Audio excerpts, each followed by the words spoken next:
Once upon a time in a faraway land, there lived a poor woodcarver and his son. The woodcarver was so poor that he didn't even have enough money to buy food for himself and his son. One day, while walking through the forest, the woodcarver saw a big tree with a strange growth on it.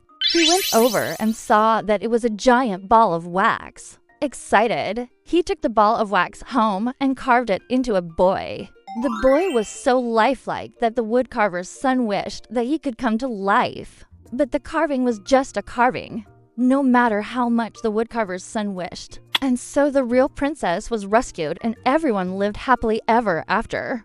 Then one night while the woodcarver and his son were sleeping, a blue fairy appeared in their house. She told them that she was the fairy godmother of the carving and that she would grant their wishes. But Pinocchio was a puppet and he didn't know anything about being brave, truthful, or selfless. So the fairy godmother gave him a magic bean that would lead him to a magical field where all the plants and flowers could talk. She hoped that Pinocchio would learn something from the plants and flowers and become a better puppet.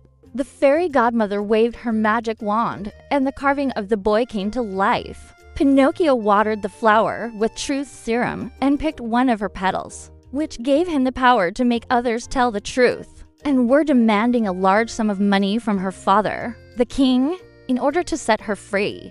Pinocchio used his new power to make the robbers tell the truth and revealed that they hadn't actually captured the princess, but had only brought her along to meet with a mysterious man in the forest. Excited to have this new ability, Pinocchio went off in search of an adventure. The woodcarver and his son were so happy that they named him Pinocchio. The fairy godmother told Pinocchio that he would become a real boy if he proved himself to be brave, truthful, and selfless. When Pinocchio arrived at the magical field, he met a talking flower who told him that he needed to water her with a magic liquid called truth serum in order to pick one of her petals. He soon came across a group of robbers who had captured a princess. When the mysterious man turned out to be the king, Pinocchio used his power to make him tell the truth as well.